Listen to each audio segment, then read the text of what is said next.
السلام علیکم ورحمۃ اللہ وبرکاتہ۔ آج ہم بات کریں گے کہ عمرے کے دوران خانہ کعبہ میں داخل نہ ہونا۔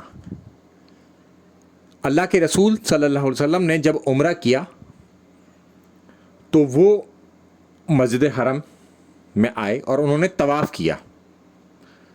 اچھا، طواف کے بعد انہوں نے سعی کی اور اس دوران وہ خانہ کعبہ میں داخل نہیں ہوئے۔ تو لہٰذا اس سے ہمیں یہ پتہ چلتا ہے کہ عمرے کے دوران خانہ کعبہ کے اندر نہیں جانا۔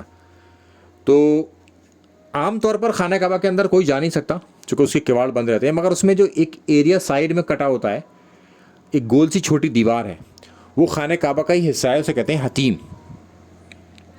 تو لہٰذا جو لوگ عمرہ کر رہے ہیں وہ عمرے کے دوران اس کے اندر نہ جائیں، کیونکہ اللہ کے رسول صلی اللہ علیہ وسلم نہیں گئے، اور جب ان کا عمرہ پورا ہو جائے تو اس کے اندر جا کے وہ نماز پڑھ سکتے ہیں۔ اکثر لوگ وہاں پر 2 رکعت نماز نفل پڑھتے ہیں اور وہاں پر کافی زیادہ بھیڑ رہتی ہے، تو بہت کم موقع ملتا ہے وہاں پر جانے کا بھی۔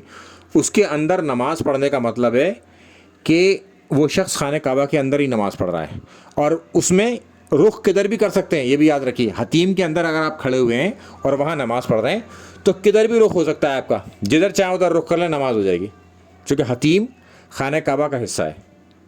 السلام علیکم ورحمۃ اللہ وبرکاتہ۔